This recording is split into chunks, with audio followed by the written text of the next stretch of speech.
Good morning, everyone. Bonjour tout le monde. I shall not delay this further. Welcome to IDRC. Welcome to the member of the Diplomatic Corps here with us today and distinguished guests. Good morning, welcome, bonjour et bienvenue au CRDI. I'd like to mention that by beginning, we are acknowledging that we are meeting here on the land that is a traditional and unceded territory of the Algonquin Nation. Je tiens d'abord à souligner que nous nous trouvons aujourd'hui sur des terres traditionnelles non cédées de la nation algonquine. My name is Jean Lebel, and I'm the president of the International Development Research Center, IDRC. As you know, we are a Crown Corporation that invests in knowledge, innovation, and solution to improve lives and livelihood in the global south. And it's a pleasure for me today with the IDRC team to co-host this event with the Center for International Governance Innovation, CG, out of Waterloo, and that is represented today with Aaron Scholl, the Managing Director and Legal Counsel, as well as Roy Culpepper, Chair of the Group of 78, a Vasa group here, well known in Ottawa, on development issues. So Roy, Aaron, thank you for hosting this and bringing it also to our attention. L'événement va être conduit dans les deux langues officielles de ce pays, le français et l'anglais. L'interprétation est fournie. If you are in need of headset, they are available at the back. And this event is also recorded for future use on our YouTube channel. So let's get to our today's event. We are here to discuss, the flagship report, Trade and Development of UNCTAD, the United Nation Conference on Trade and Development, and we have with us today Richard Kozul-Wright, who is UNCTAD Director of Globalization and Development. And Richard, thank you for being with us today. And of course, the topic of the day is financing a global Green New Deal. This report calls for bold action in the face of a climate change crisis. It calls for a new and reinvigorated approach to financing a global Green New Deal to help achieve the Sustainable Development Goals. Richard will present highlights from the report and discuss the change necessary to achieve the vision of the Global Green New Deal. We'll then expand the conversation to a panel of experts who will bring their extensive and diverse perspective to the discussion. Our moderator will be Dominique Charon, who is the Vice President Program here at IDRC, and she will introduce Richard and our panel in a moment. Ce sujet est essentiel. La communauté The global community has developed a vision for the future through the sustainable goals. The status quo will not allow us to reach the end. We have to do more and do it more quickly. And coordinated investment push for a renewed approach to climate change. It also argues for a new approach to multilateralism through a global Green New Deal. Au CRDI, nous constatons l'importance. CRDC knows of the importance of the approach. The most important issues are the impact of climate change and inequalities. It'll be possible to reach the sustainable goals if we deal with the issues on human rights and the access to resources and the possibilities for everyone. Climate change are eroding future gains. Climate change has an negative impact on the livelihood of those living in the global south, especially women and girls.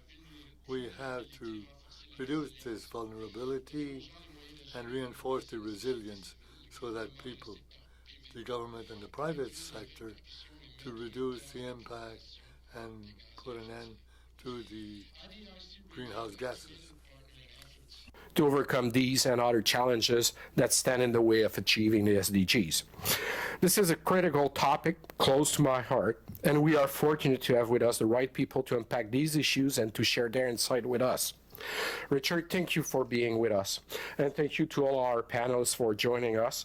And thank you again to Roy and Aaron and the organization that represents CG and the group of 78. Before I introduce, I ask Dominic to moderate the panel and introduce Richard and the panelists. I just want to tell you that as we are moving into a new strategy at IDRC in this year, and as we are celebrating 50 years of existence, it's quite important that we see so many of you gather on a Friday morning in Ottawa, and I want to thank you for your presence.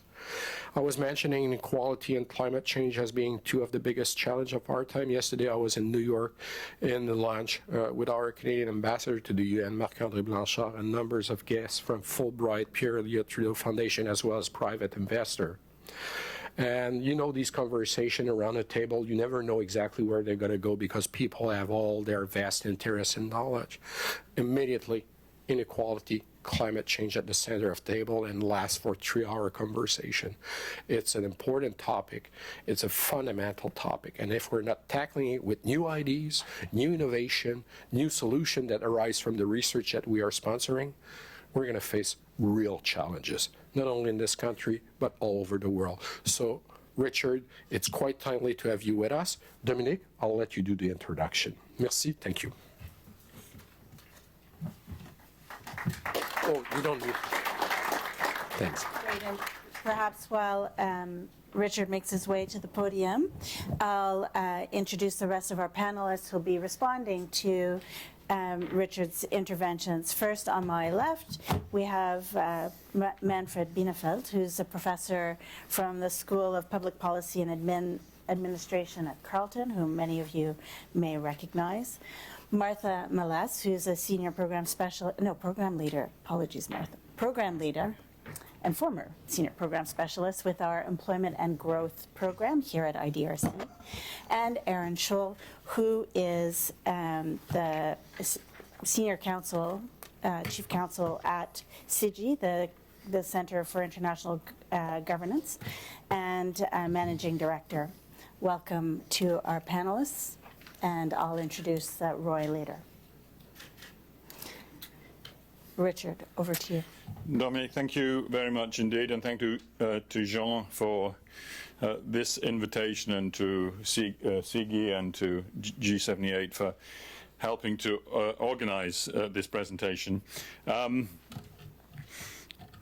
read on the net before I came about the quiet generosity of the Canadians. It was called, I think it's in comparison with the noisy generosity of your neighbours to the south. And I think that's, for me, that seems to mean that I'm given, Andy Warhol famously said people should have 15 minutes of fame. I've been given 25 minutes to present what I want to present this morning, which is mainly on the 2019 Trade and Development Report, but just as an introduction, that this is a trilogy, really. It begins with the 2017 Trade and Development Report, and we see these as closely interrelated reports. And that makes it more difficult for us because there's a lot of material that goes into what I want to say, and I will have to be very synthetic and often crude in the presentations I give you in the time I have allotted to me. But these are documents that are available on the UNCTAD website. They're public goods, so they can be freely downloaded. So if I'm a little bit simplistic in my 25 minutes, I hope that there'll be enough there for you to find the argumentation interesting and persuasive enough to go and look at the longer reports. Just three very broad introductory comments. A lot of people have forgotten who UNCTAD was. Probably many of you probably don't know who UNCTAD is. We were established in 1964 by developing countries, essentially with the aim of making the multilateral system more development friendly. coming out of the Bretton Woods experience, which was very heavily driven by the advanced economies. As more developing countries gained political independence, they wanted a voice at the table. And although we're a trade and development organization, trade was never simply the focus of UNCTAD's work. UNCTAD was the institution that created the 0.7% ODA target. UNCTAD was the organization that began work on debt relief in the 1970s. We did work on shipping. We did work on commodities and diversification and the industrialization agendas of the 1960s and 1970s. It culminated, of course, in efforts to establish a new international economic order in the 1970s in the UN. We lost, essentially, that battle. That initiative failed, and the world moved in a very different direction after the debt crisis that hit many developing countries in the late 1970s, early 1980s.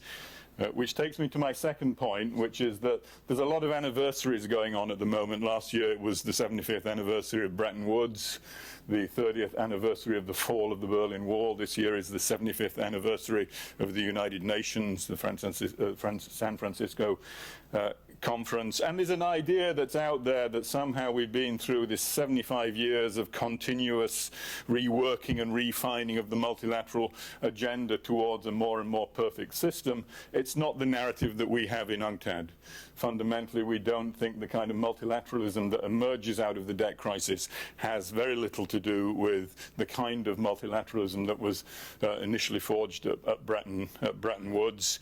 And we use the term, along with people like Danny Roderick and Joe Stiglitz, hyperglobalization, to refer to the kind of shifts in the world economy and the kind of multilateralism that occurred over the last 30 or 40 years. I don't want to go into detail, but very crudely, hyperglobalization is a combination of the rise of neoliberal economic policies, the financialization of economic activity and the rise of very powerful financial agents, and the concentration of economic activity more generally, highly oligopolistic and monopolistic markets driven by very large and powerful corporations. So those are the three kind of forces that shape the kind of multilateralism that I want to say is a failed kind of multilateralism that collapsed, and this is my just third general introductory point, that collapses in 2008, 2009. And there's big promises.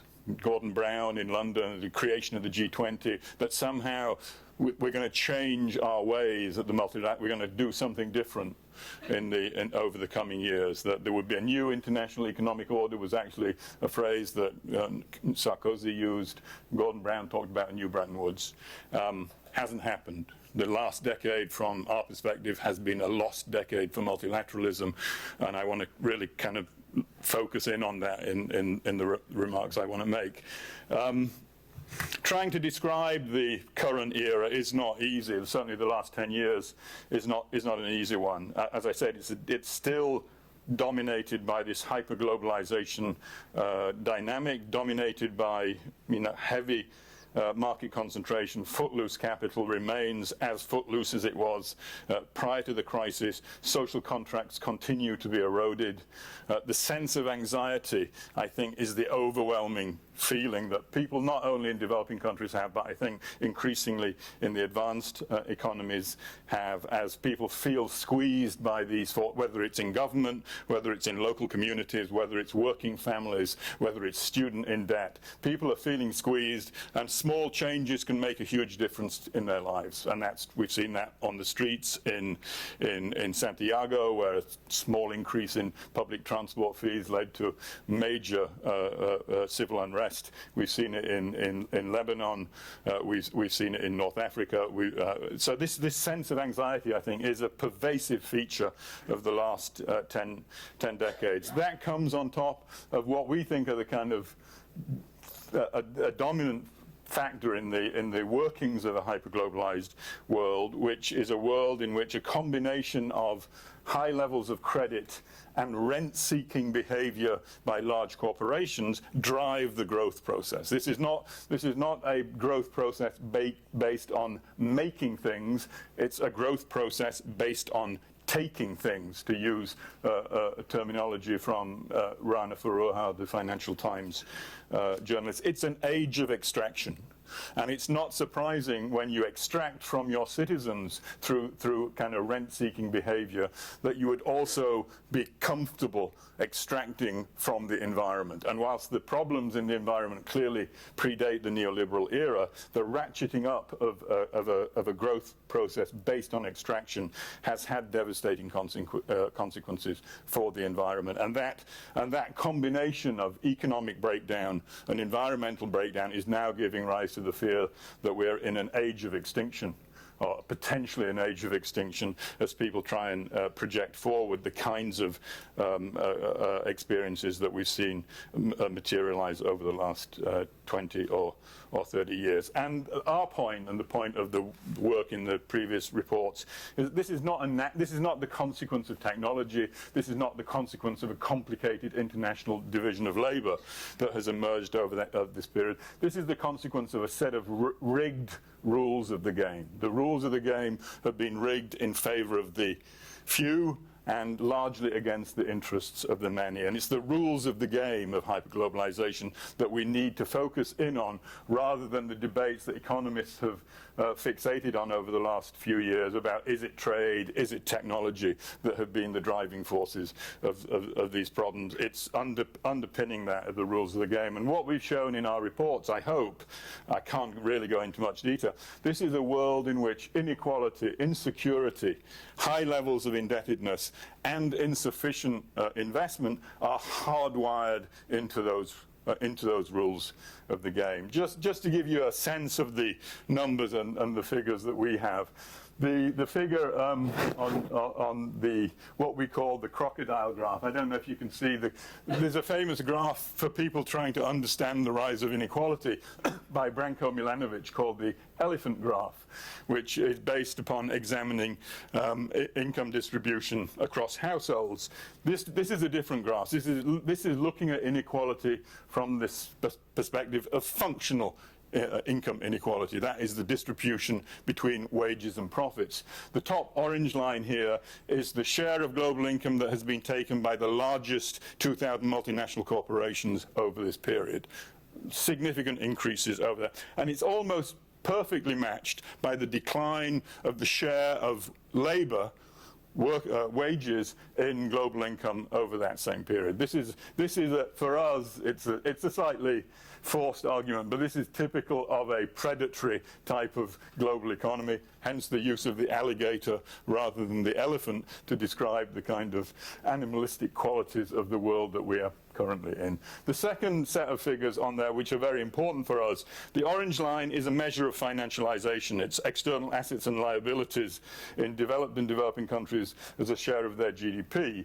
And you can see in both of these, although scales are different, financialization has increased significantly on this measure. This is a highly financialized world.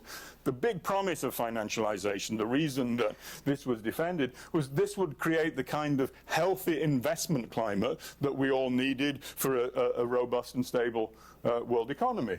But if you look at the green or the darker lines there, this has not led to more investment in terms of productive investment. So more financialization has not been good for capital formation and investment in plant equipment and people. And that's true both in the north and the south. The south looks a bit better at the bottom for one reason, and that one reason essentially is China. And a lot of what I have to say this morning, China is an exception to my story. And you might want to talk about, I'm not going to talk about that exception here. It's a fixation, I know, for many people in the West, what China has done, what it's doing, what it's going to do in the future. I'm not going to talk about China, but China is an exception to what a lot of the arguments we have. So the other, just as an indication of the kind of trends that we're seeing, and is very central to the work we do in UNCTAD, the hyperglobalized world is a world that's very heavily dependent on debt and indebtedness for its growth dynamics. Debt has exploded over the period of hyperglobalization. In these diagrams here, the orange lines are public debt, the green lines are private debt. A lot of people think that the world has been overwhelmed by public debt, sovereign debt. That's where a lot of attention is focused. Not true.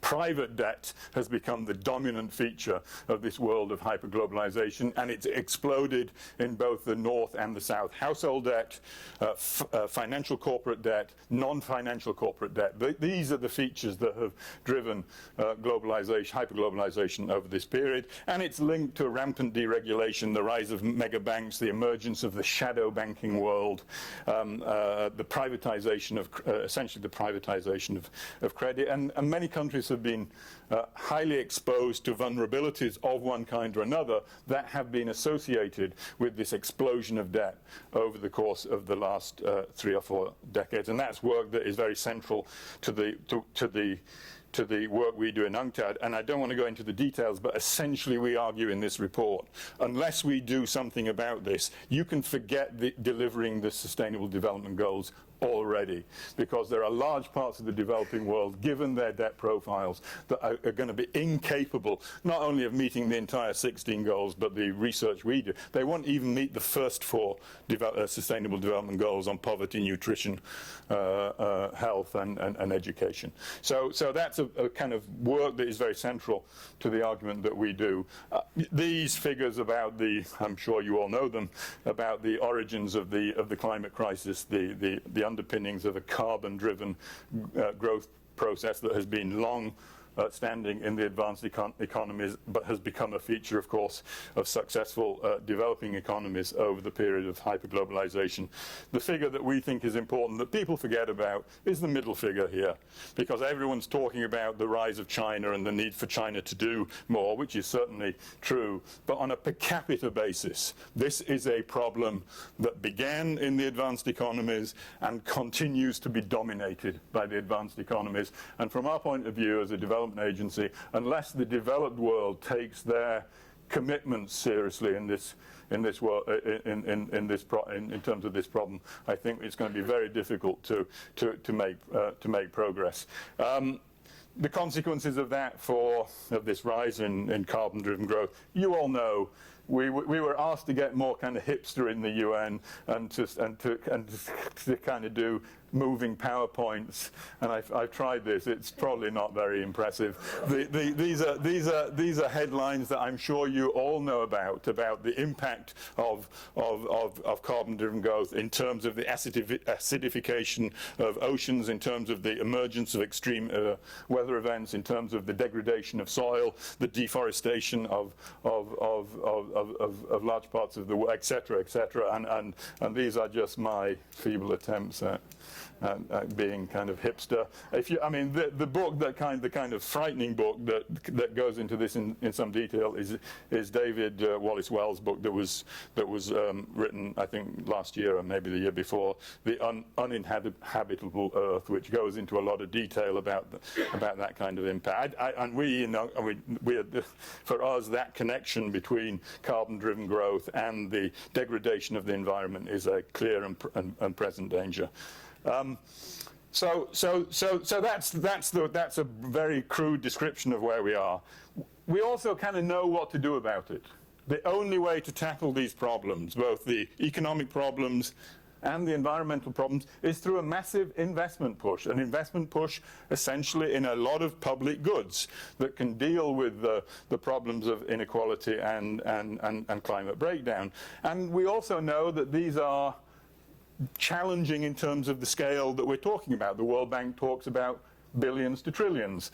There's some numbers here from colleagues in the UN in New York. We've done our own estimate of the figures. Bernie Sanders has put a number on his Green New Deal as part of his election strategy.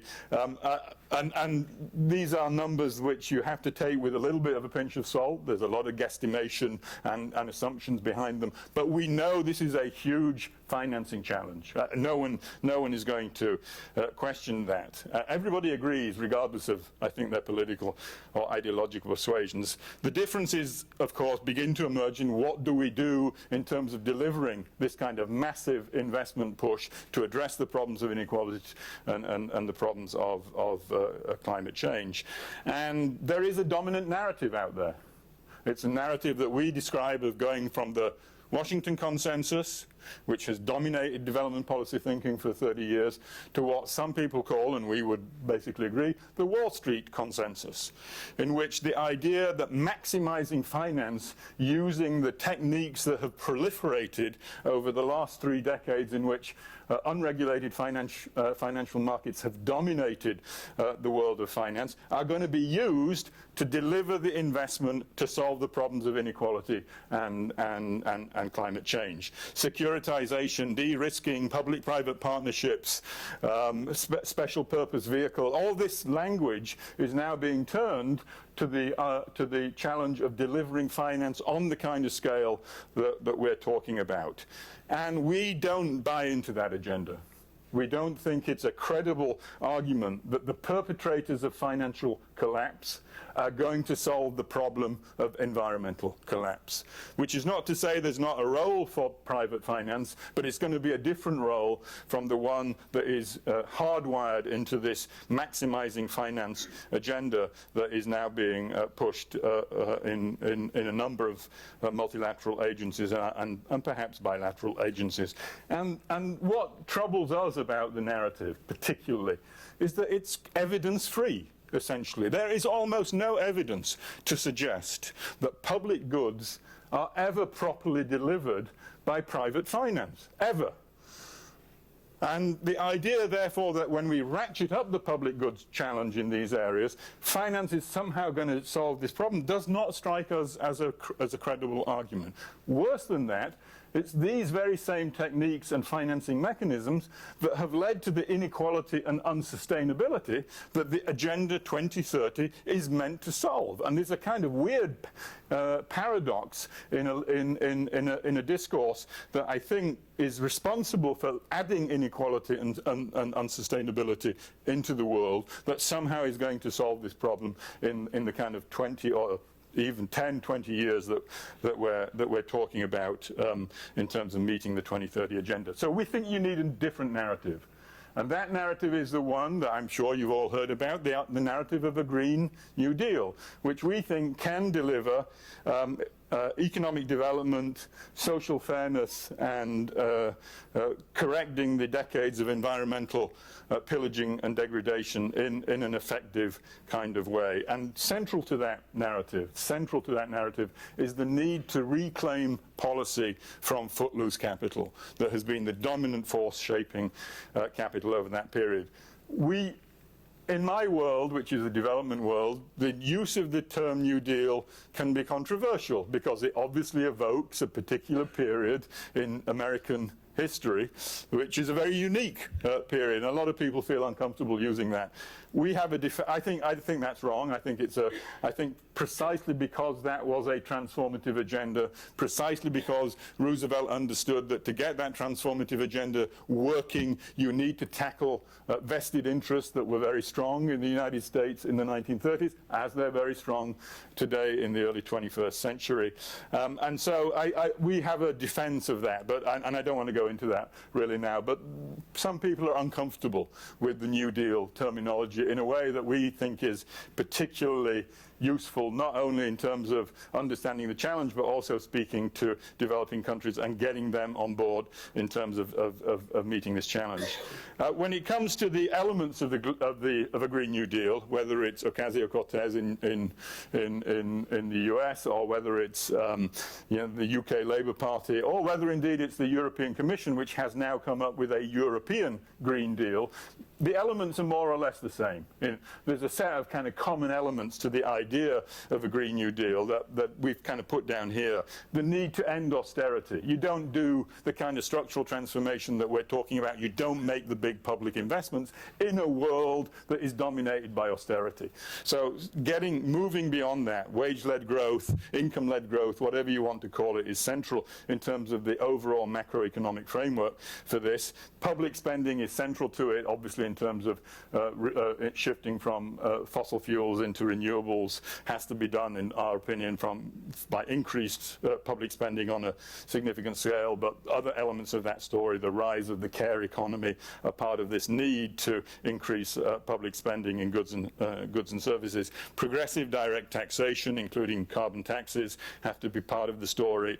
Private investment has an important role in this world, but it's private investment that is crowded in by the alternative public policies that governments need to use, and the increased public investment that they need to enact. It's a demand-led story in that it's not a supply-led story in the way that public-private partnerships are very much supply-led, and it needs industrial policy.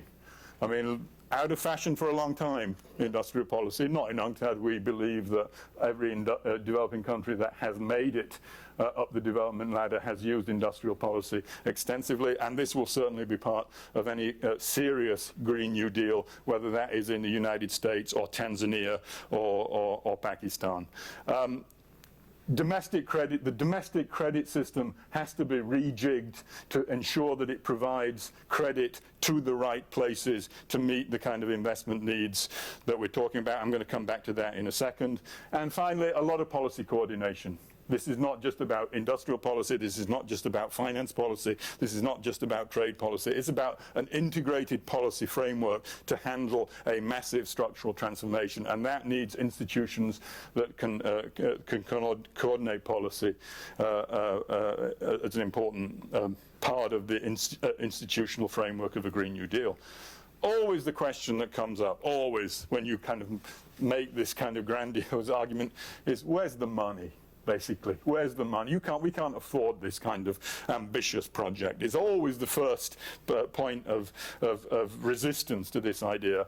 A lot of people respond by saying we can't not afford to do it given the kind of damage loss that we see linked to rising global temperatures. And that, if you take the IPCC scenario seriously, can be anywhere from $70 to $500 trillion that will be lost as a consequence of rising temperatures. Lots of assumptions, lots of speculation in that. But we know the cost of going beyond 2 degrees above pre-industrial temperatures is going to be huge. We know that for sure. And the kind of money that we're talking about in terms of the investment agenda that I set out does not come close to the kinds of figures that we're talking about in terms of the loss from rising temperatures. But we don't think the real problem is a financing problem. We think the resources are there to make this kind of investment transition.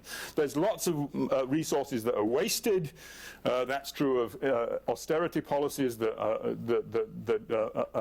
undermine income generation. It's true of fossil subsidies, which are on a huge scale, agricultural subsidies, huge scale across the world. So there's lots of wasted resources. There's abused resources, the use of central bank balance sheets to save the financial system and to bolster asset markets is a waste of those kinds of resources from our point of view. There's a lot of hidden resources, illicit financial flows, tax evasion, etc., that we go into in some detail in the report. And of course, from our point of view, there's a lot of promised resources that have not been delivered to developing countries.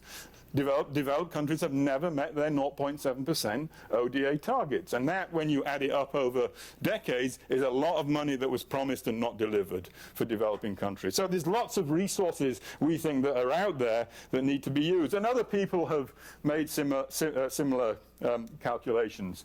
Your fellow country lady Naomi Klein, in her book, in her recent book, which is called, I think, this I can't remember the title.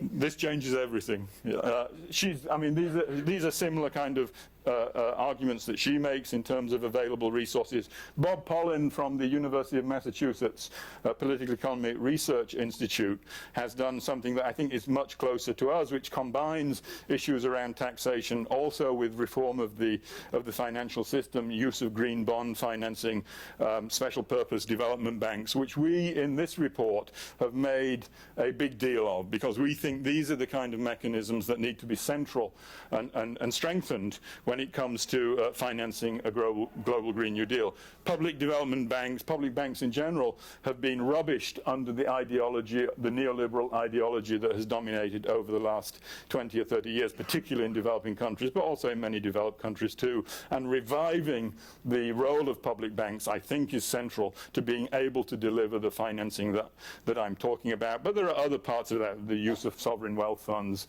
the use of pension funds also need to be brought into that story.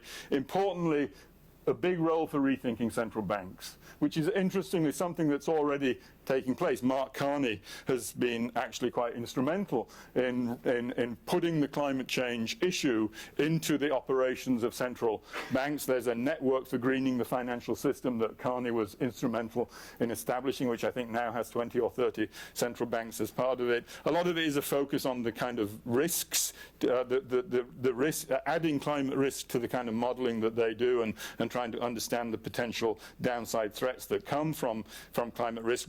That's something that we think is valuable and very important. We would like to see central banks doing a lot more. Central banks have become fixated with inflation targeting in the neoliberal world. They need to broaden their agenda to include other types of goals that are central public policy goals. That raises a big question about should central banks be independent of the political process? Big questions that are now being asked about that, not only in developing countries, but I think in developed countries too. I guess we hope at some point Christine Lagarde will say what her predecessor said about the euro, saving the euro, whatever it takes, was Mario Draghi's response to the euro crisis in 2012-13. And that is a similar kind of message that we think we need to hear from Lagarde when it comes to the climate. Big problem here for us is that most of this discussion takes place in the advanced economies. And you can't solve the problems of inequality and climate change unless the developing world is part of the solution, not part of the problem. Growth, demographic and income growth, is going to be mainly in the South over the next 30 years. And if it's a carbon-heavy, finance-driven growth, we will not solve the problems that we're talking about. That's just clear and obvious to do to us. The problem, multilateralism is in crisis. The multilateral system that is meant to coordinate and deliver for developing countries is simply not working. It's not just in trade, but we would argue in finance and intellectual property and a whole slew of areas. So that's a real challenge that we face. And part of our solution is certainly we need to go back, as I said at the beginning of my remarks, to what the multilateral system was meant to be about as the architects of Bretton Woods put it into place in 44-45. There is a kind of back to the future argument that we think is necessary. And people forget what Bretton Woods was about. And if you want to know what Bretton Woods is about, the best person to ask is Henry Morgenthau. Henry Morgenthau was the US Treasury Secretary at the time of Bretton Woods. He has to go to the Banking and Currency Committee to defend it because it has to be passed by Congress if it's going to become legislation. And Morgenthau, in a beautiful 5-page submission to the Banking and Currency Committee, explains what the Bretton Woods system is about and why it's good for America. It has to be good for America. You can't sell it otherwise. And it has 3 components. Subordinate finance to the real economy. First and foremost, the Bretton Woods system was about subordinating finance to the real economy. It was about giving policy space to developing countries to ensure that they could meet the political demands of their citizens. Policy space was necessary to a functioning international system. And to have an inclusive development, you couldn't have the strong bullying the weak. You needed checks and balances that made sure that the strong parts of that system couldn't simply enforce their positions on. And that's what Morgenthau thought he was doing in Bretton Woods. That's what he understood the efforts to be all about. And when you look at those 3 things, the system we have today does exactly the opposite of all those 3 things. Finance dominates. Policy space is endlessly being cut back for developing countries, and bullying and unilateral sanctions have become an endemic feature of the multilateral world. So we're going to have to do a lot of change just to get back where we thought we were back in 1944, but back in 1944 is not enough either. There were lots of problems with, I don't want to present a rose-tinted view of Bretton Woods. There were huge problems. Not only was development missing from the agenda, but environmental problems were not part of the story. The lingering influence of colonialism was still part of the Bretton Woods agenda. Military expenditure went through the roof in the back of an East-West conflict. So it's not about simply returning to Bretton Woods. I think we need more, and let me finish here. These are the kinds of issues in the report that we would like to see as part of a serious multilateral discussion that would benefit developing countries as it addresses the climate challenge. And that involves going back to a world where policy space is sufficient for countries to be able to tie the big challenges of inequality and climate change to the local needs and challenges that they face in their particular countries. We need to roll back free trade agreements. We need to revisit and rethink investment treaties. We need to get back to the business of controlling capital through the use of controls of various kinds. We need to deal with the problem of corporate tax avoidance, looking at how to deal with the problem of tax havens, etc. We need a debt jubilee. As I said before, we cannot. Many developing countries, the most vulnerable, cannot solve these problems given the kinds of debt burden that they currently face. This is an old UNCTAD story. We have solutions to that problem, I think. SIGI has solutions to that problem that I think are also very, very important. We need a properly financed global climate bank. We need a green Marshall Plan to make sure that technology is available at appropriate prices to developing countries to be able to mitigate and adapt to climate change. And I think we do need to look harder at regional trade and financial arrangements. So that is the little agenda that we are putting on the table. We are not alone, and I think we get obviously a lot of negative feedback when some, and particularly from northern governments, of course, But we're not alone here. As Jean said, there's lots of people in different constituencies rethinking this. This is what the Financial Times. This is how the Financial Times is rethinking its paper's responsibilities. It introduced it in October last year. Capitalism, time for a reset. And I think that is a message that we would certainly endorse. We might not agree with everything the Financial Times wants, but we think that is an appropriate message. We have tried to put this into a kind of popular rendition, myself and a colleague from Boston University who I work with. And again, this is something about a new multilateralism for shared prosperity, which you can find on the internet. So that's my story, and thank you for listening.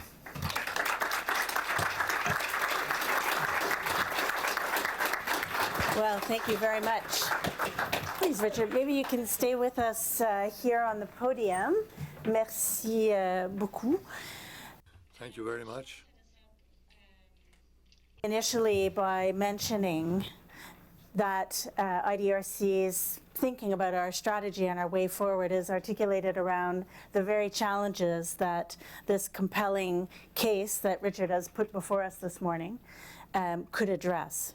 How do we move forward towards a much more inclusive, sustainable world where there is greater prosperity for people who are currently very much left behind? And I'd invite, I think, our panelists, and we have invited our panelists to think about, in reaction to this report, what's different now in 2020? We have an agenda of sustainable development to 2030. We have a growing climate crisis. What's different now that makes this compelling case more implementable than perhaps similar arguments that were made decades ago? And so I'm going to be going along the row here and start first with Manfred Bienenfeld from Carleton University. Manfred, we were discussing earlier this morning, and you said, these are not necessarily new proposals, but the world is in a very different place than when some of these ideas were originally proposed. And the challenge in front of us of implementation is quite significant and needs to be informed, I think, with some of that retrospective as well as forward-looking view. So give us your thoughts on that implementation challenge. Thank you. And let me start by thanking Richard and UNCTAD for what I think is an extraordinary achievement. We have been trapped in a world that I sometimes try to liken to the anti-vaxxer world, a world in which for decades policies have been pursued despite the evident absence of theoretical or empirical support for those policies. I remember being part of a panel at Carleton University soon after I came back from England, and the head of the World Bank's section on privatization, who was a Carleton graduate, we had got into a bit of an exchange about the wisdom of rapid privatization in some generalized sense. And in response to something I'd said, he said, well, he wanted the audience to know that it was indeed true that there was very little evidence to support the claim that privatization significantly increased efficiency, but he wanted the audience to be reassured because the bank was committing a lot of funding to research in this area. And in response to that, I said, well, this is an interesting revelation of how this process works. The bank commits itself aggressively to a very important and divisive policy, then acknowledges that there is no empirical basis for this policy, but wants us to be reassured by the fact that they are now going to do some research. And of course, their research found that there were occasions when privatization did have positive effects, and that was no surprise either. The fact of the matter is that what we are living through now was foreseen and was foreseeable. And I want to start, because I think in order to try to think seriously about how to extricate ourselves from this situation, it is essential to clarify how we understand the forces that brought us to this point. And in that connection, I think it's worth mentioning that there were people, and it includes myself. I wrote a paper in 1986 in which I suggested that if we continue along the neoliberal path, that this would eventually lead to a point where contradictions would become so extreme that citizens would start to lose faith in governments, and in desperation, they would ultimately turn to try to find some solace or some support, a place to stand. They would turn to ethnic or religious identities. And that was, in fact, an outcome which I have always described in my writing as a return to the 1920s. And we have returned to the 1920s. In fact, I think we've surpassed the 1920s in terms of the contradictions that we face. And I think this report hopefully makes people confront the reality that these contradictions have now grown to levels that are literally explosive, where the governability of society is increasingly in question, and where the notion of finding a workable response has to be addressed with a degree of urgency that has not been the case until now. In that context, it's worth emphasizing that we sit right now at a moment when the financial system is in a state. Actually, the Bank of International Settlements over a year ago came out with a rather extraordinary statement. They said that they thought the international financial system was at that time in a more precarious state than it had been in 2007, prior to the global crisis. Well, since then, the system has become way more stressed. And since September of last year, the Federal Reserve in the US has started pouring money into the economy on a scale equivalent to the money that was poured in the wake of 2008.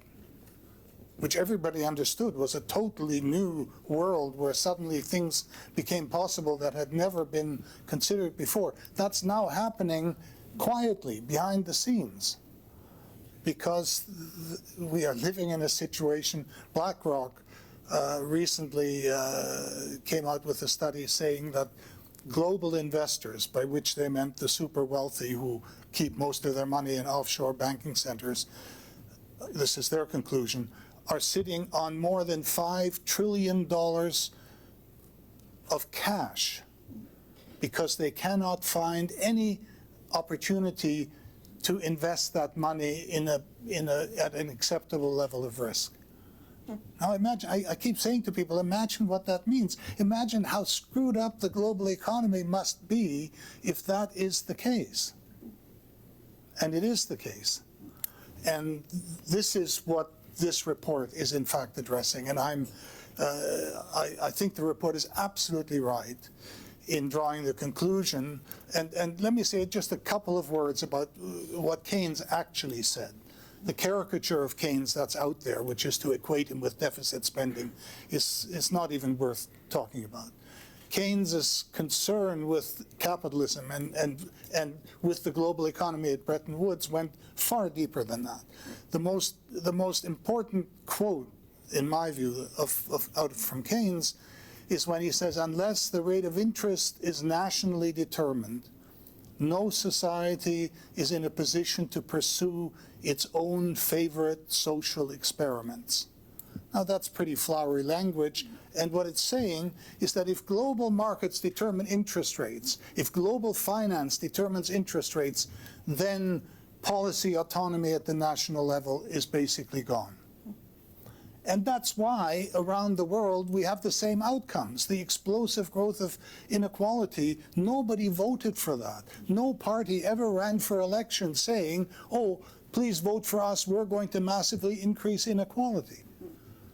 No, this was all done by stealth. And it has to be reversed. And this, of course, poses a huge challenge because the democratic system is having tremendous trouble engaging with that problem, partly because it is so dominated by big money. I also wanted to emphasize that Henry Morgenthau, in a different place, and this is just to strengthen what Richard said, he actually said that the Bretton Woods negotiations, their main purpose is to ensure that the global economy never again falls into the clutches of the international financial speculator.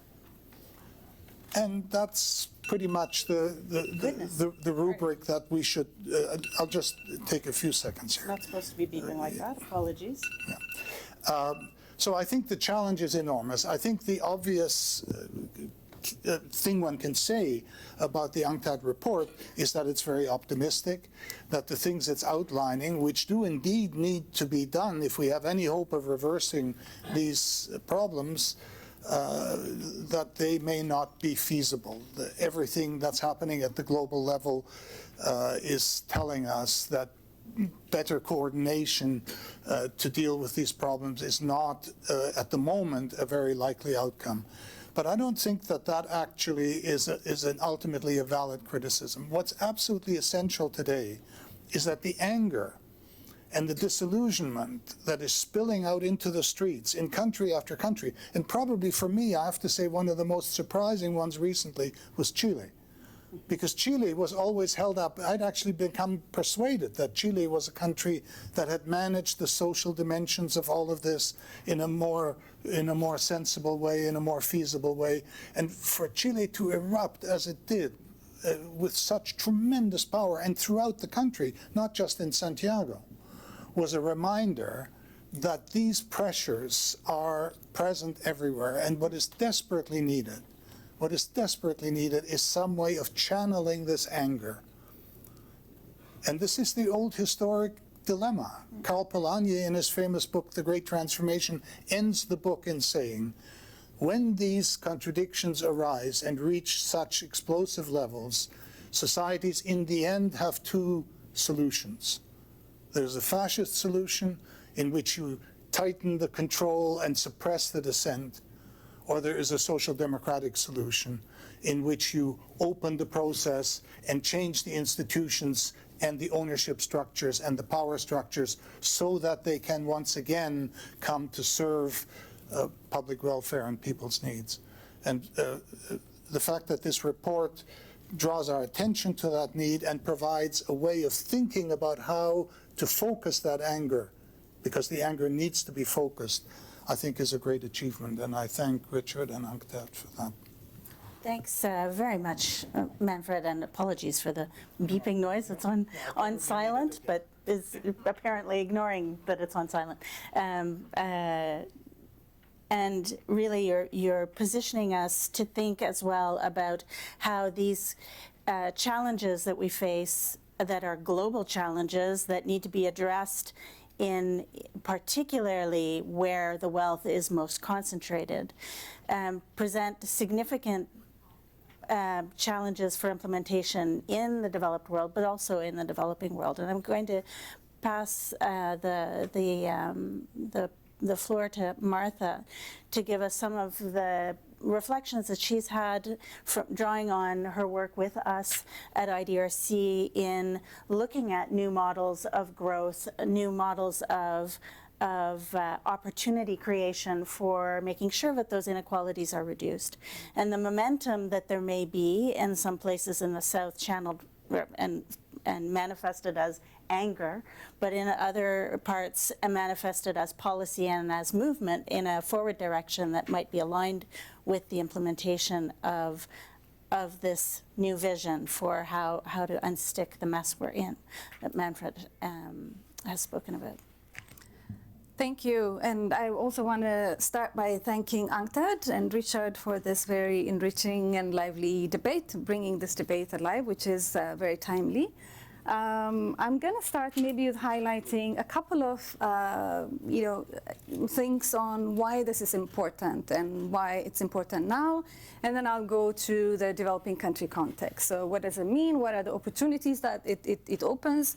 What are some of the challenges and constraints that we foresee in this global Green New Deal?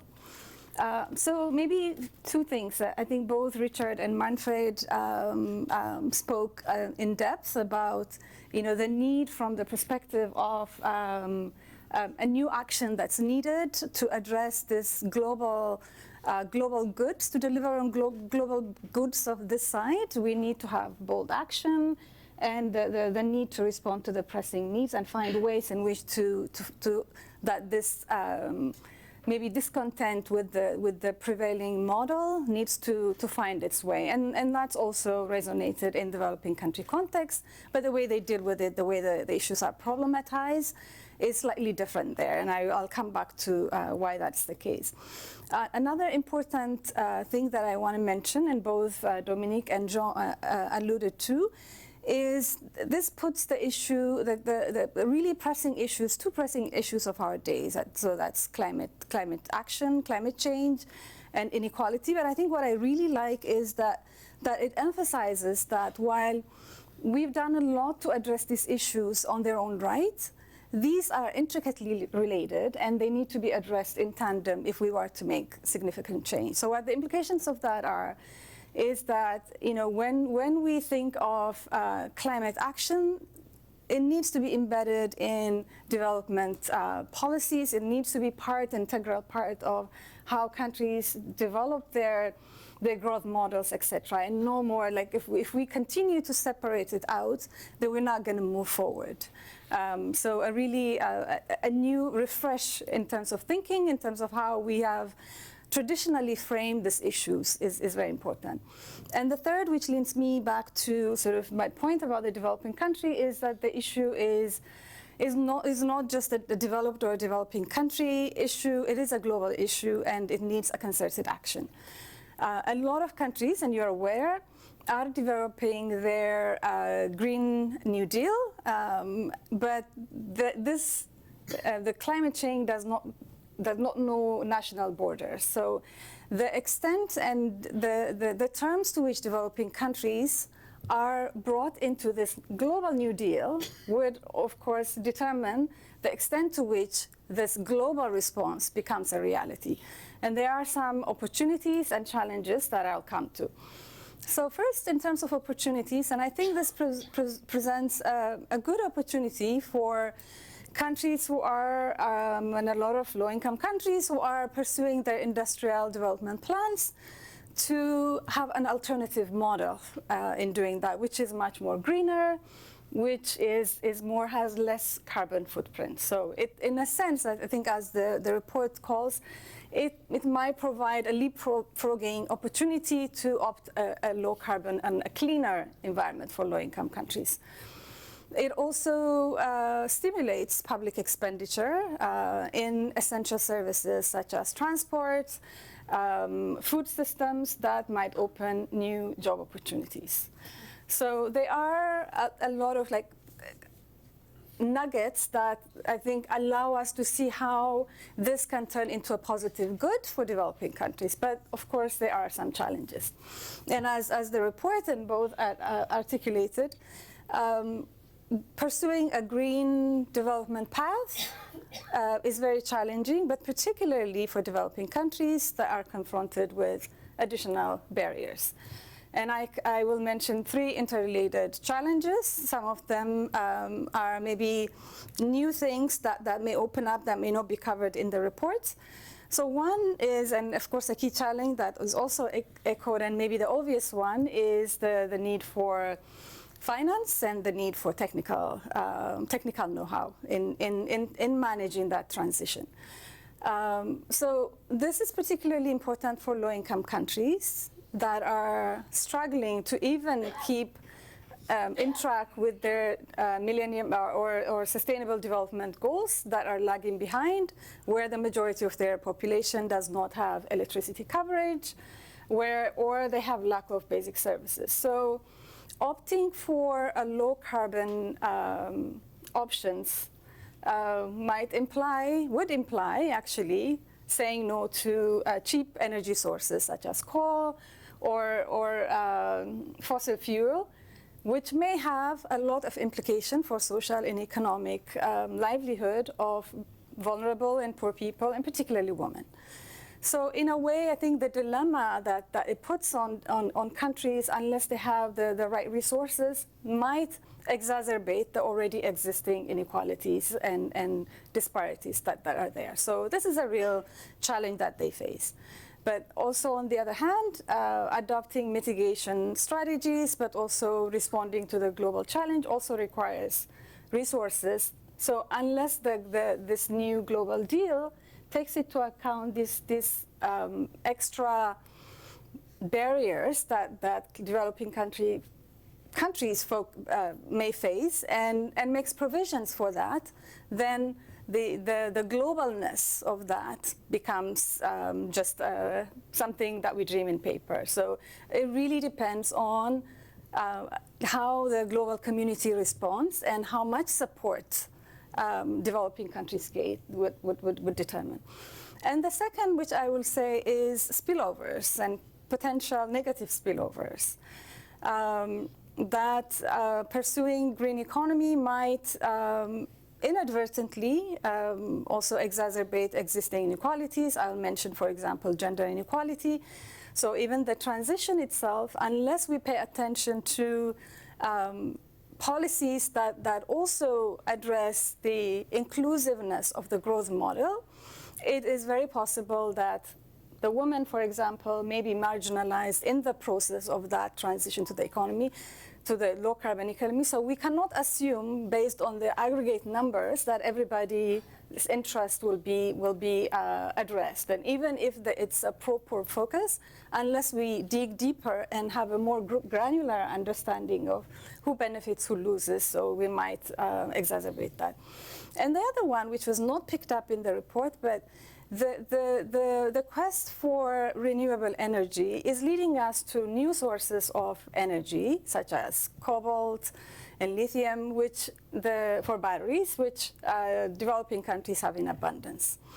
So again, boiling down to, I think, the issue that you raise, unless developing countries are part of the solution, then this may also backfire.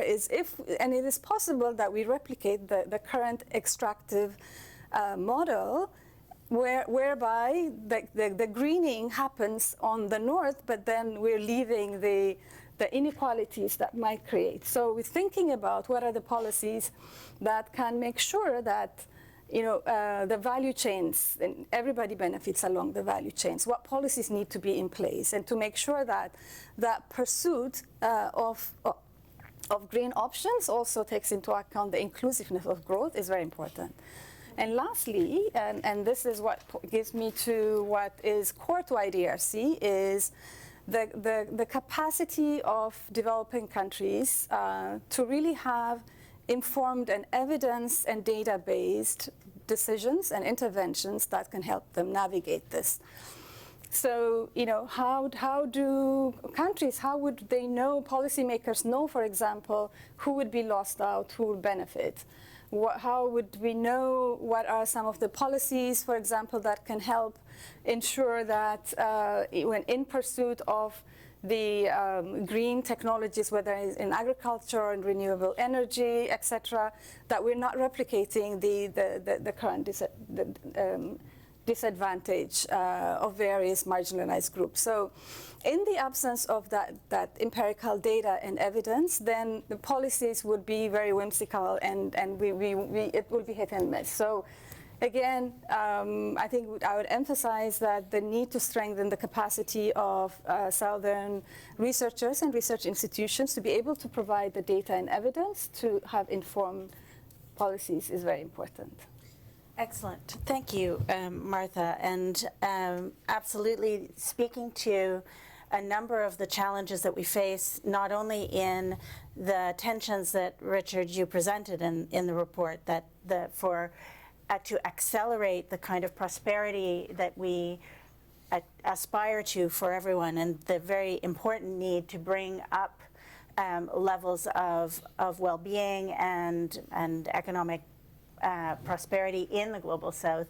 There needs to be investment in development, and that development and the pace at which it needs to happen, as Martha has highlighted in her intervention, may present a real tension on the climate.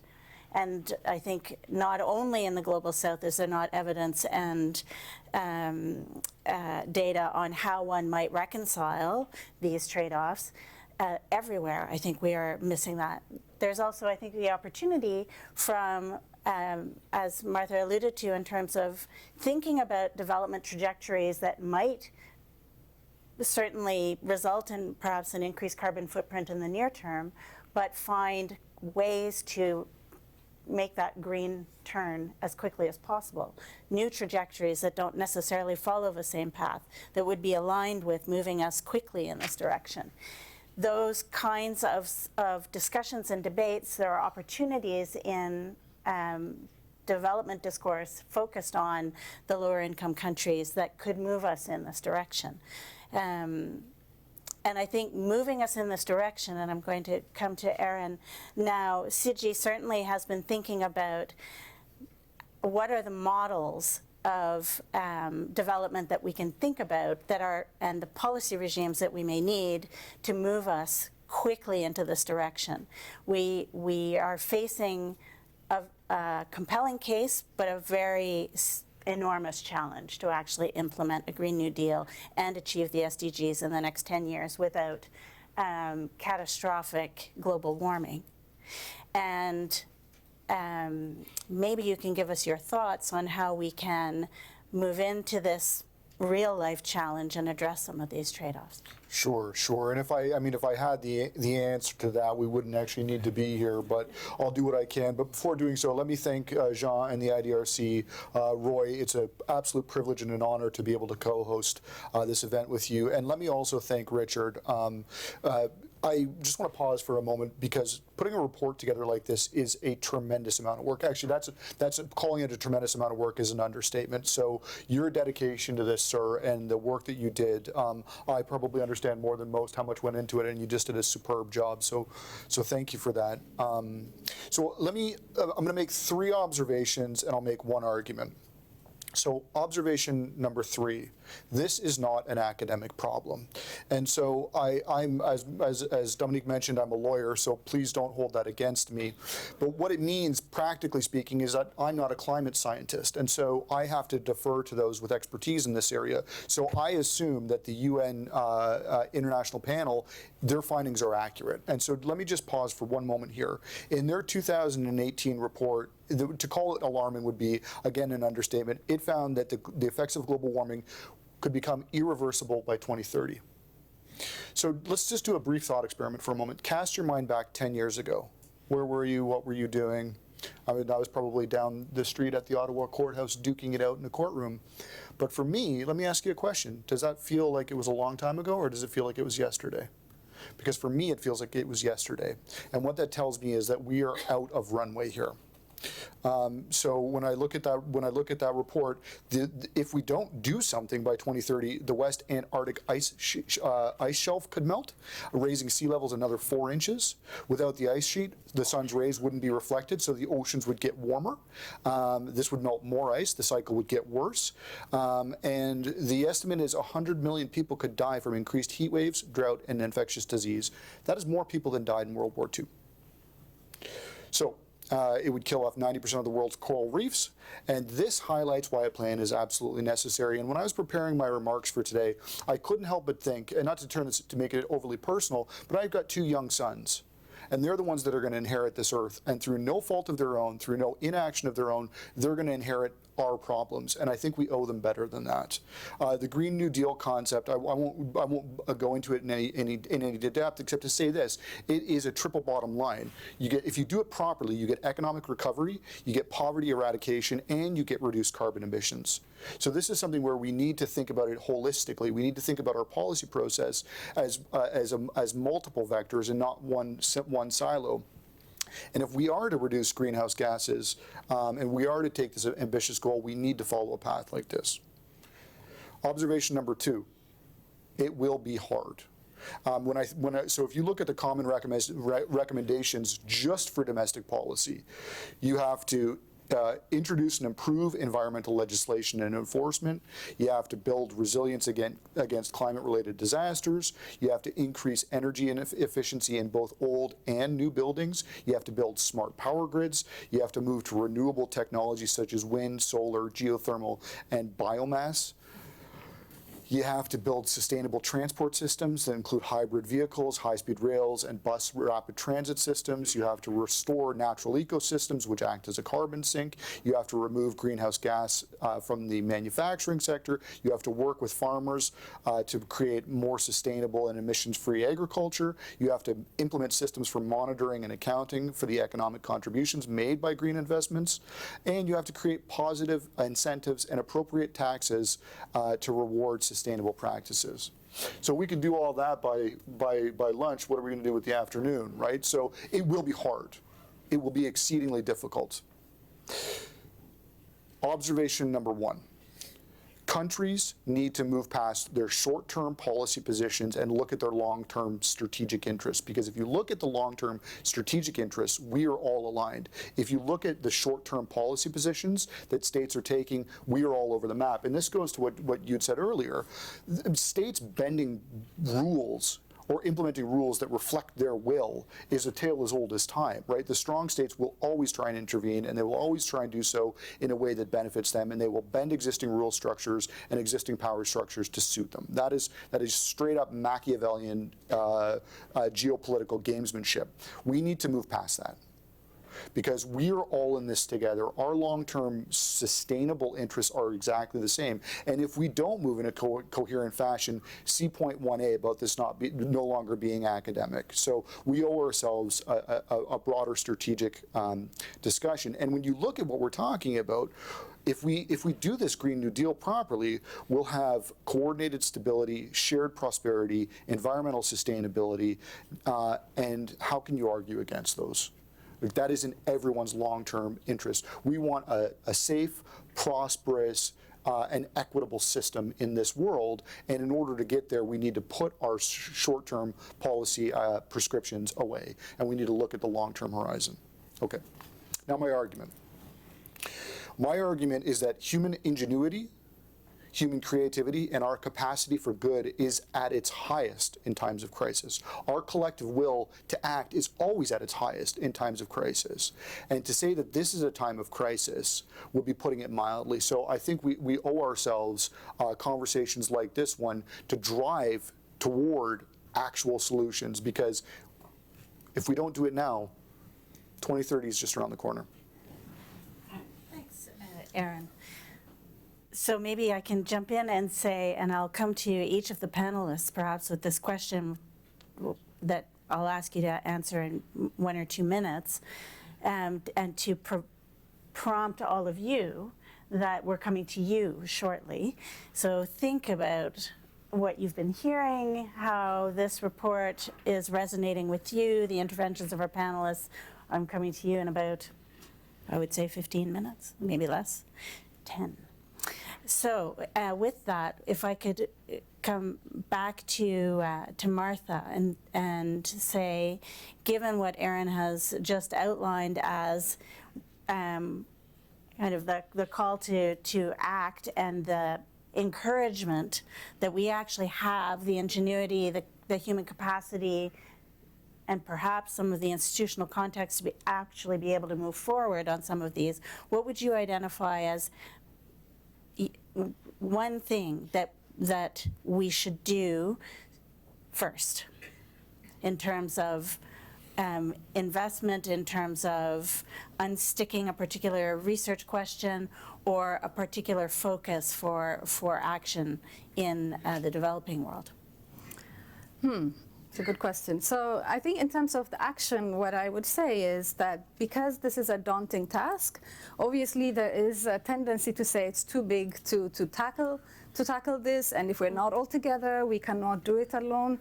So I would say, like, even if you're not ready to run, because of the reasons why we need to take action now, even if we are limping, it's better to limp or crawl towards that goal rather than take a resigned sort of state. So I think everybody needs to do, all states needs to do what they need to do. And in terms of, I think, what would help us move, I mean, the data is there at the big scale to really motivate that action needs now. And I think what is needed is, I mean, I can speak for developing country context, is, okay, what is depending on the country scenario, what's the next step that they can do to really move towards that? And that is going to be very context defined. So it would really depend from country to country. In some countries that have already started, they have all the infrastructure, they can move faster. Others are just taking baby steps. But I think that is where it needs, like, every country will need to decide in their own context, what is the next step that would help them towards that, and that would be based on sort of the available contextual data and information. But I would say that I think action needs to happen. We don't have to wait until all the ducks are aligned. If it means that we crawl now, I think we need to take action. Manfred. Yeah, I think it's in a way an impossible question to answer. I think the first thing is to have some analytical hierarchy about which things are more critical than others, because they affect other things. And here I think the report is very useful, and I would argue very Keynesian, in suggesting that the area where attention needs to be urgently focused is the area of finance. Because the financial world creates the parameters within which all governments and people have to make their choices. And at the moment, that system is seriously dysfunctional. And this, Richard mentioned the Financial Times, The Economist. If anybody wants to look seriously into this, the London School of Economics in 2010 published a book called The Future of Finance. The lead author was a man called Adair Turner, who was previously the chief financial regulator in the UK. And if you read that book and you absorb what it says, then you cannot help but conclude that today's financial system does not contribute to global welfare, does not add value to the global economy. The value that is added is a statistical fiction. There's a brilliant article which explains why and how that is the case, and that system is in fact dysfunctional in a really fundamental way. And unless that issue is addressed, the former chief economist of the IMF was interviewed on American television soon after the 2008 collapse in the United States. So you can't get more establishment than that. And he said these words. He said, people must understand that America is in the grip of a financial oligarchy, and unless that grip is broken, there is no chance that America could address its real economic and social problems. Now, I didn't say that. He said that. I was astonished when I heard him say it. But I want to suggest that this is where we have to, in the meantime, we have to do a million other things. We have to keep the ship afloat, and every country has to do that to its best ability. But as the report again emphasizes, focus on finance, focus on at least not further narrowing your room for policy space, because the room of policy space that you've given up is ultimately being used in ways that are detrimental to the climate challenge, detrimental to development, detrimental to social welfare. So that's how I would try and answer that question. So we are talking about doing what we can with what we have even in low resource contexts. We're talking at a macro scale about reform of the financial system, and more assertive, if not outright aggressive, public policy that's moving us in this direction. Aaron, and then I'll give Richard the last word on this before I turn to all of you. Yeah, sure. I mean, maybe to come in on it in a pointed way. First things first, I would make sure that every policymaker that has this area of responsibility within their jurisdiction read the report. And then there'd be a pop quiz. I mean, this is it's not as though there isn't a thoughtful analysis that one can take advantage of. No, but in all seriousness, I mean, on the climate finance side, let's just kind of put a point on it. The Green Climate Fund exists. It was created after COP16 in 2010, and it's supposed to manage these kind of investments, but it's been neglected. So initially developed countries agreed to contribute $100 billion to the fund annually by 2020. To date, only $10.3 billion has been pledged, and only $3.5 has actually been committed. So on the finance side, there's a long way to go. But it's pieces like this where a lot of the steps that are required to be taken are there. It's just a capacity. It's just a political will question and a bravery question. It's whether or not we're willing to do it. And maybe I'll make one final point on this. Our political system is sick, and it's geared against being able to solve problems like this, because in this country you cannot talk about climate change and have it not be political. And what I'd like to see is a discourse where we do policy without politics in this area, because it's too damn important. Richard, any thoughts on the first thing or the most important thing? At a certain level, the international community has committed itself. I mean, the SDGs, unlike the MDGs, is a very ambitious, universal, transformative agenda. So, and the international community committed itself to that, as it committed to Paris and as it committed to the Financing for Development agenda, all more or less at the same time in around 2015. So they've bought into the story. The international community has bought into the story that we face massive challenges. What they haven't seemed to have faced up to is to address the systemic obstacles to meeting those challenges. That's the and I guess which is very frustrating for us as being part of that community. Creating a narrative that can somehow connect the origins of inequality and insecurity to solutions to these problems that they've already committed to meeting is part of what we're trying to do. And that missing narrative, I think, is something that I think we've tried to make a contribution. there's a great quote by Bertolt Brecht, because things are the way they are, things won't stay the way they are. And I think we're in that kind of moment now. And when we know when Aaron said it, when you face these kind of challenges, it's remarkable how the political system and the economic system can mobilize to meet that, which was the fight against fascism, right? I mean, I guess what annoys me when we make these historical parallels, the fight people didn't ask, can we afford to fight fascism back in 1939, right? It was an existential threat, and the means were found to fight it. And it wasn't about, is there a PPP to build tanks?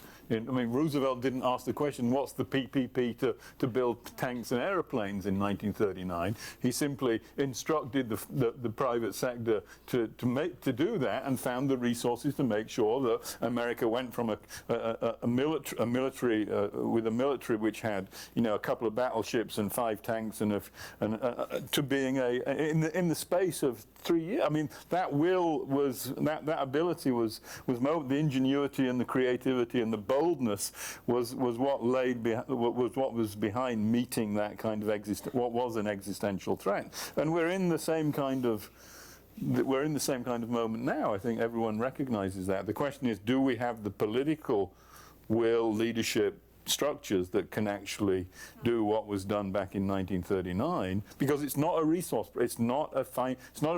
problem. We have the resources to meet this kind of threat. That's for sure. It's not so it's a political challenge more than it is a resource challenge, I think.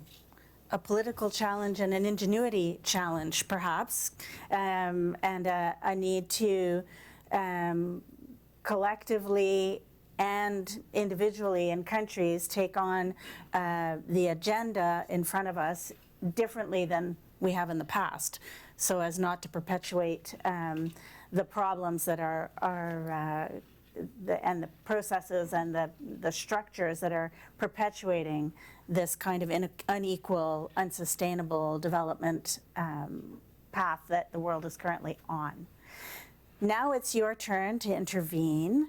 I'd invite you to come to the mics, and when you come to the mics, I will ask you to briefly introduce yourself and to keep your questions or remark to as concise as possible so that we can allow for a diversity of interventions. Vous pouvez vous exprimer dans la langue officielle de votre choix. You can speak in the official languages of your choice. Nous avons laissé. Please. Yes. Good morning, bonjour, buenos dias. My name is Mauricio Ortiz. I am the ambassador of Costa Rica in Canada. I appreciate the invitation very much for this important presentation. And well, Mr. Richard, on his presentation, mentioned the need for change of rules. I would like to mention some concrete actions that our country, small in size, but I consider big in ideas, environmental ideas, have done so far. I'm going to be very brief and then a question. In 1948, we abolished the army. What it has to do with environment? Yes, it has to do a lot, because with that money we use it for education, health, infrastructure, and for later to protect our land, 33%. You know, our land is protected, the national parks. In the 1970s, as I mentioned, was created, 33% of our land was protected. In 1980s, we negotiated one of the first carbon mitigation bonds with Norway. In 1980, we also approved the carbon tax in gasoline, diesel, jet fuel, to invest that money and protect our forestry. We tell our farmers not to cut the trees to protect the forest, but we give them a bond that helps them to sustain their lives, you know, so they protect the trees in the forestry in a better way. In the 1990s, this is the key to change is through education, we believe. We include on our academic system the teachings for the little kids to create conscience on environmental issues. In 2014, we banned oil and gas exploration. And in the year 2019, our President Alvarado launched the decarbonization plan. Costa Rica aspiration is to become non-carbon dependent by 2050. And I don't want to abuse of the time. We, the Costa Ricans, we don't want no gifts, but we want the financial system to look at that small country as a place to develop the new policies for the environmental. And we ask ourselves, where is the money? And here was clear, where is the money? The money is there. What we need is that we call the attention of the financial groups so we can make those changes under those circumstances. The question is going to be created, if it's not too late, a bank to finance all those projects, which is very important. And lastly, up to date, Costa Rica, until this minute, 11:35 Ottawa time, 10:30 Costa Rican time is stable. With those words, you can understand that things can happen anywhere unless we don't burden the middle class, with policies that will cause more economic stress for them. Thank you very much. Wow, very, merci, gracias, Excellency. So there is this clear example that there are changes happening, including in the developing regions of the world, where in fact there's leadership and movement in the right direction, but not yet the investment to help move it forward and accelerate it even more. So we have hopefulness, but at the same time we're coming up against those structural challenges that we've just been discussing. But very encouraging, so thank you for sharing that with us. Please, and then I'll come over here. Hi, I'm Susan Tanner. I was involved in negotiating the Montreal Protocol as an NGO rep of North and Southern NGOs, environmental NGOs. And I'm now the chair of the Group of 78 Environment Committee. So I'm looking at the Montreal Protocol as a possible option, and I know it was a very specific issue for the Montreal Protocol, and this is a much bigger challenge, but I thought some of the structural precedents would be interesting. So there was a fund for dealing with technology transfer, leapfrogging, as Martha mentioned. The structure was both developed and developing countries had the same vote, so they were equal in their vote. So at the same time as having an equal vote, there was basically what I called an affirmative action program in terms of getting the change made. There was, interestingly enough, industrial support at that time, which I think was an important factor. And there were also trade sanctions as an enforcement mechanism, but personally, I don't see the trade sanctions as being the important factor.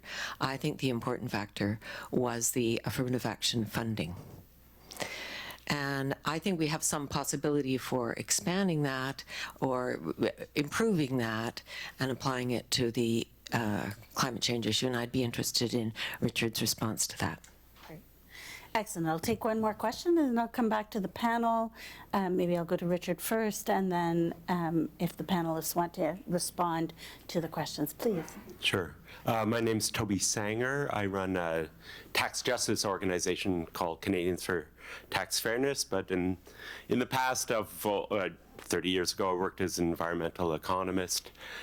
Now, I'm very sympathetic to the arguments here. In fact, over a dozen years ago, I wrote an article calling for an environmental New Deal. But at the same time, there's a little bit of a sense that we can have our cake or our brownies and eat them too in the proposals for a Green New Deal. In that it can be used to stimulate the economy, particularly over the short term, significantly, while leading to a lower carbon future.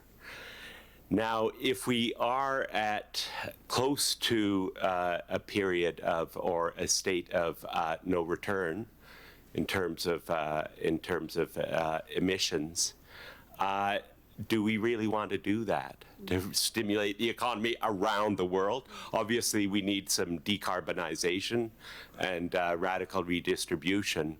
But if we really are at that state, wouldn't that make the situation worse? And shouldn't we be focusing on reducing carbon emissions, obviously, and consumption in the wealthy world, and redistribution in other ways? Great, thanks very much. So we have hope coming out to us from Costa Rica. We have hope also coming to us from the experience of controlling CFCs and the Montreal Protocol. We have, hold on a second, is in fact, do we need to make some very hard choices here and deal with what is already a world at its limit in terms of our consumption patterns? Over to the panel. Maybe I'll start with Richard, come back this way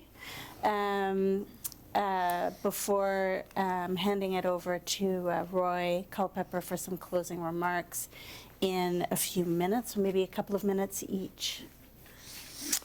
Okay, I'll go in reverse order. I mean, you're right. Our argument is you can have your cake and eat it. I think that is our argument, and the attempt in the report to model that argument. I mean, what we try and do in the report is to model that argument. Obviously, so we are fully aware of the degrowth argument. That's part of the conversation, and people that I have a lot of respect for, like Service Storm and others who have made this case very strongly. Of course, for our community, it's degrowth is a non-starter. Developing countries are not going to buy in this argument, and they're not going to be convinced that developed countries will make the kinds of redistribution that could compensate them for seeing significant cuts in their growth process. That conversation with our constituency is going to go nowhere.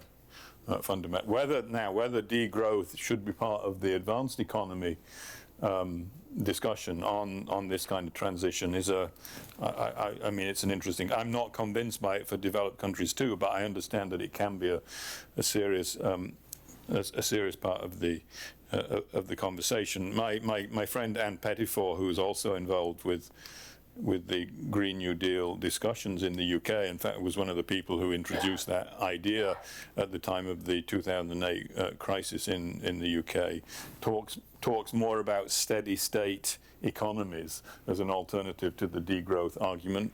It's an interesting idea. I have to kind of get my head around it a little more. It comes out of the work of Daly and the people at the World Bank who did this early environmental work. But I don't as a development person buy into the degrowth argument. Just to clarify, I wasn't saying degrowth. I know. Between how you measure economic growth. Yeah, I know, but I think it kind of veers. It does veer in that direction. I mean, that's a conversation I think that needs to be had. But you can certainly hear that in some of the conversation, in some of the arguments that are presented around that concern of needing to completely disconnect carbon from rising or living standards in some way. I don't know a lot about the Montreal Protocol, so I do know that but I do understand it was a successful model, and interestingly, it was market trading as part of that model too. Although that had an influence, I think, on a lot of subsequent climate discussions, where we don't think that carbon trading is really a very successful part of the kind of strategy that carbon markets are a very successful part, a very credible part of the kind of program that we are talking about. I don't think they've been very successful in the European context, where I guess they've been tried most extensively. I think the issue that you rightly point out about this technology transfer and the way we fund that is going to be critical. Interestingly, Elizabeth Warren, in her program for a Green New Deal in the US, has made that a big issue, and so it's something that I think we would like to explore. I think, and you raised the issue of industrial support and the importance of subsidies in this area. And when I look at the European strategy, the European Green New, it's a massive subsidizing scheme, and we think you can't do the kind of structural transformation I'm talking about without the massive use of subsidies to get out of carbon into renewables and to shift the nature of agriculture and others. So subsidizing the right kinds of activities is critical. And at the same time, the EU is going over the course of the next 6 months, along with the US and Japan, to try and introduce legislation into the WTO that prevents developing countries from using the remaining subsidy space that they've already significantly reduced through free trade agreements, bilateral investment treaties, and indeed the Uruguay round. So there's a schizophrenia, I think, which is very dangerous from a development point of view in much of the discussion on industrial subsidies, which I think people recognize as necessary on the one hand, but there's a strong neoliberal current that constantly says that subsidies are a bad thing and we have to do everything we can to stop developing countries in particular, China in particular, from using these subsidies. And I think that's going to be a huge debate in the climate development discussions moving forward over the next years, and I would encourage people to look at that problem very seriously. Just finally, in response to Costa Rica, and we are aware of the successes of Costa Rica in that thing, I think, but in response to his question about, we don't think the World Bank is probably the kind of institution that we need to be a multilateral institution that we need to fund a climate transition on the scale that we're talking about. People like Ken Rogoff have made the proposal for a global carbon bank, properly funded, adequately funded. We think the history of the World Bank in terms of its use of conditionalities, for example, is just too great to want to try and reform the bank to be able to do this kind of transition. We would like to see a different kind of institution in place at the multilateral level. Thanks. Anyone else want to respond to the questions that we had from the floor? Well, I wouldn't have much to add to what Richard said, because he did a really admirable job, but I'll just maybe make one or two quick points with respect to whatever we would call it, degrowth, or however you want to capture it. I mean, the point here is that people and states and governments act in their own self-interest, and so I thought what you did is made an admirable job for the long-term play with trying to minimize the short-term pain, because short-termism is very problematic to what I said earlier about long-term strategic interest, because it's really easy to go with what's right in front of you, and so trying to manage those two things is important. On the Montreal Protocol, yeah, don't reinvent the wheel. There's that old saying, right? If there's mechanisms that have worked in the past or things that others have done before you that you can take advantage of, for sure, and that's a great example. And then on Costa Rica, the only thing I would say is that you should be lauded for what you've done, and in fact, I should talk to my boss when I get back to the office about doing some detailed field research in Costa Rica, probably in February. No, but just thank you for what you've done. Great.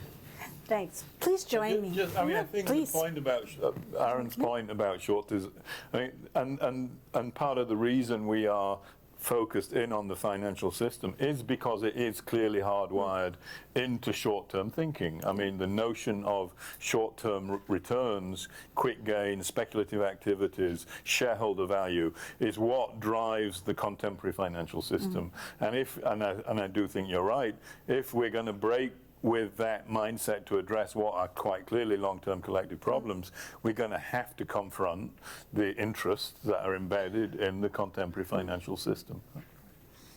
Great. Manfred, did you want to come in? Yeah, I wanted to make a couple of quick comments. I welcome the comments about Costa Rica. All through my career, I've learned to focus on certain countries because their experience is so different from most others that it was an intriguing question of trying to understand. So the Korea, Taiwan were an obvious example, and there we discovered that they succeeded because they kept neoliberalism at arm's length and because the state played all those strategic functions that this report talks about. Costa Rica, I actually traveled repeatedly, and I even had the great pleasure of meeting Jose Figueres when he was in his 90s, who had led the nationalist revolution of 1948. And in addition to the very important points that you've made, fitting into this discussion, what Jose Figueres did is he nationalized the banking system, and that allowed finance to be managed in a totally different way and put Costa Rica on a different trajectory from certainly the rest of Central America, and I would say from most of Latin America. So I think there is a lot to be learned from Costa Rica. Also, the fact that later on some rather differently politically oriented governments ran up huge debts in Costa Rica, which then faced you with all these problems, but to your credit, you managed to contain them relatively well. On the CFCs, I would just echo that I think Susan's point about the incentive structures that were used is very important, but I extremely skeptical about the carbon trading idea. This is another area where the financial markets want to play their games, and the one thing that will surely happen is they will make billions of dollars in the process. Whether the process will add to the dealing with the climate challenge, well, that's almost irrelevant, and the evidence would suggest that it's very unlikely, because in order to believe this, you would have to believe that the financial markets are fundamentally rational, and they have demonstrated over the last 30 years that that is not the case. I think that's beyond debate. I didn't mention the carbon trading because I do agree with you. Okay, that sorry. it leads to gamemanship. But what the point I was trying to make is it was a structure with all of the different factors that Martha mentioned in her her remarks. And I interrupted you even though this was not on. Didn't take as long as many of the other people who've spoken when I asked my first question, and I think I deserved to have a follow-up with his comments. I'm sorry, but we are actually running out of time. Hopefully there will be an opportunity to have further discussion just in the few minutes at the end of this conversation. Last word to Martha, please. Just a few words. I think the Costa Rica example, and thank you, Susan, what you mentioned, gives us a concrete example of it is possible. Action is possible, and it goes back to it requires a political will. So I think the onus for us, and this is what in IDRC we will continue to work on, is to see where are examples that then we can support to scale.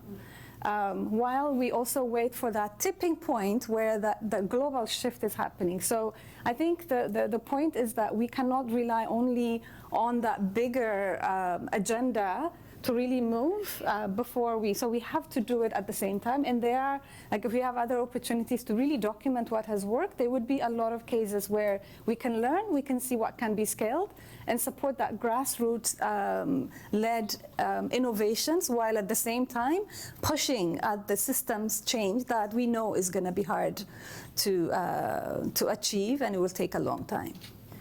Thanks, Martha. So I'd really thank you to all of you for your attention. I'd like to invite Roy Culpepper to maybe close the remarks, and Jean Lebel to deal with the podium. Thank you. We're all hands on deck at IDRC, as you can see. Roy, as you may know, is a senior fellow at the University of Ottawa School of International Development and Global Studies and the Norman Paterson School as well at Carleton, fellow of the Broadbent Institute, and here also as co-organizer of this great discussion as chair of the G78 group. Thank you. Thank you, Dominique. It's extremely hard to wrap up such a rich discussion, which I'm sure could have gone on for another half hour. I think we only scratched the surface. Anyway, let me say a few things that draw on both the report and what's been said this morning. We're living at a precarious time in the history of our species and, some would say, the planet. The evidence continues to mount on the climate crisis. We know where the problems lie and what to do about them, but our collective response to date amounts, some would say, to criminal negligence. The global climate emergency is coinciding with the detritus of the financial crash of a decade ago.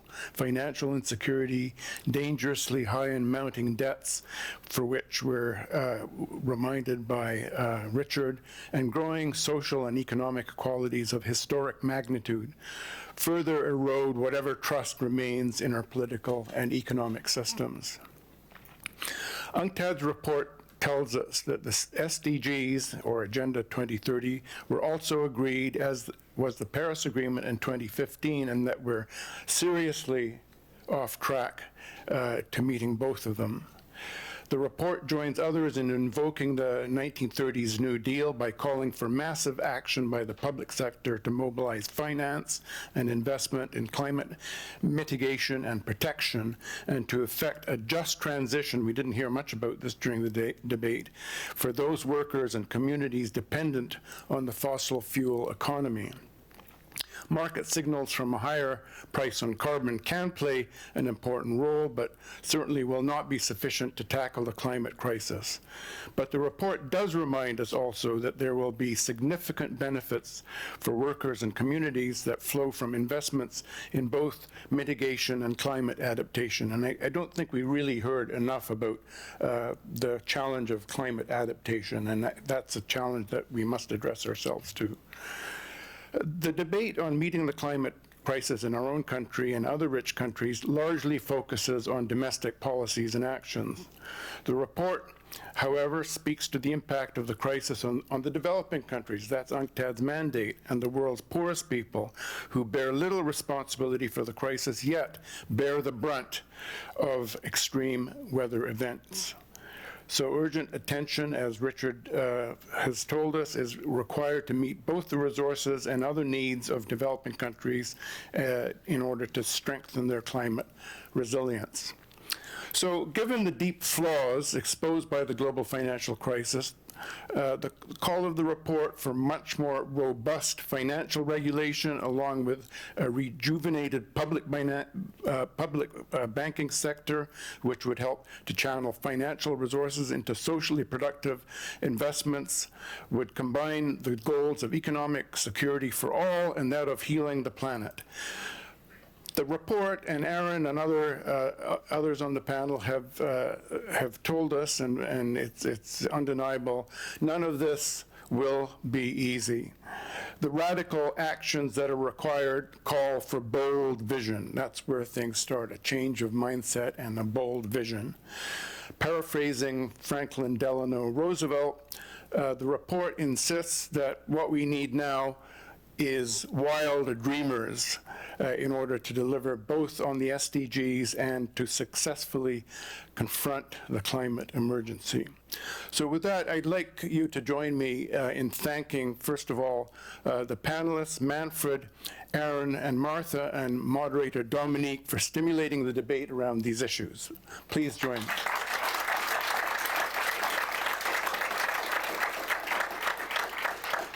Secondly, I'd like to thank so much Jean Lebel and IDRC and a host of colleagues in IDRC who've helped to pull this event together in order to address the issues of the day that are brought forward in this report. Please thank our IDRC colleagues.